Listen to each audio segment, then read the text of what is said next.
which has run as a monarchy for all these years. The Scots have their own ministerial system. They have ministers running Scottish affairs. You have a minister for Welsh affairs. And we are here wanting to deal with 253 ethnic groups, or slightly less. And we want to promote only 3 of them, or 4 of them, as the case may be. So you will find, in all the ideas that are being put forward now, we want 6 federations. We want 8 federations. What are they saying? Allow the Hausa, the Yoruba, the Igbo to have 1 federation each. Then corral all the other minorities into certain federations. But in a true federation, all ethnic groups are equal, irrespective of size. If you talk of democracy, democracy is about that equality. And if you don't practice it, you are not a Democrat. So, my advice, if we want to keep this country together, we must not accept simplistic solutions. This is a very complex country. If you look at what I want as an Ogoni, carefully, if you look at what the Shekiri want, carefully, if you look at what the Hausa want, carefully, we may be able to save the situation. But if you take simplistic solutions, we are running into a lot of trouble. That is why the regions failed before. And 3 regions failed, 4 regions failed, now people are talking of 6 regions. 20 years after that failure. I submit that it is wrong. I have an idea what we can do. We must seek a formula.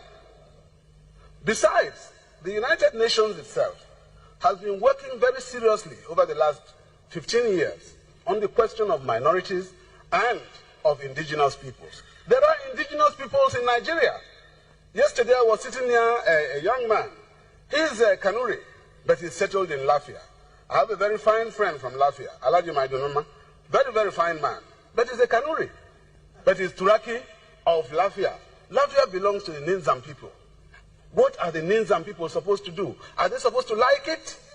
The same situation applies in Bauchi, where a lot of peoples are under Bauchi, where a lot of peoples are under the arm of other people. They are black people, all right, but it creates a situation of oppression. I submit that we have to look at it very carefully. Now, we must seek a formula which allows all ethnic groups in Nigeria to achieve self-determination and self-respect. This matter of self-respect is important. I go through the whole of this hall. I'm the only Ogoni man here. Is there any other Ogoni man? No. You are wearing the wrong clothes, my friend. Now, that creates... He's as tall as you are too. Yes, he is. Sitting down, he's as tall as I am.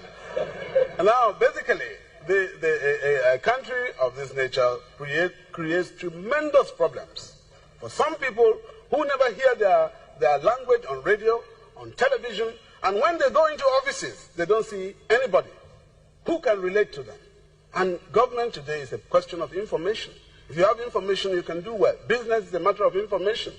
Now, all these peoples are deprived of these rights. I speak for them, and I say that they have a right to exist. It's even worse when you provide all the resources, and then somebody comes along and uses specious arguments and deprives you of them and tells you are in one country. What assurance do I have? What assurance do we have that tomorrow the powerful among us will not just say, look, we don't want anything to do with Nigeria anymore, and they will actually walk away, and we can't stop them. But when we, the small people, want to go away, then they will come and say, look, we have the army. We will get together and we will show you Pepe. No, sir.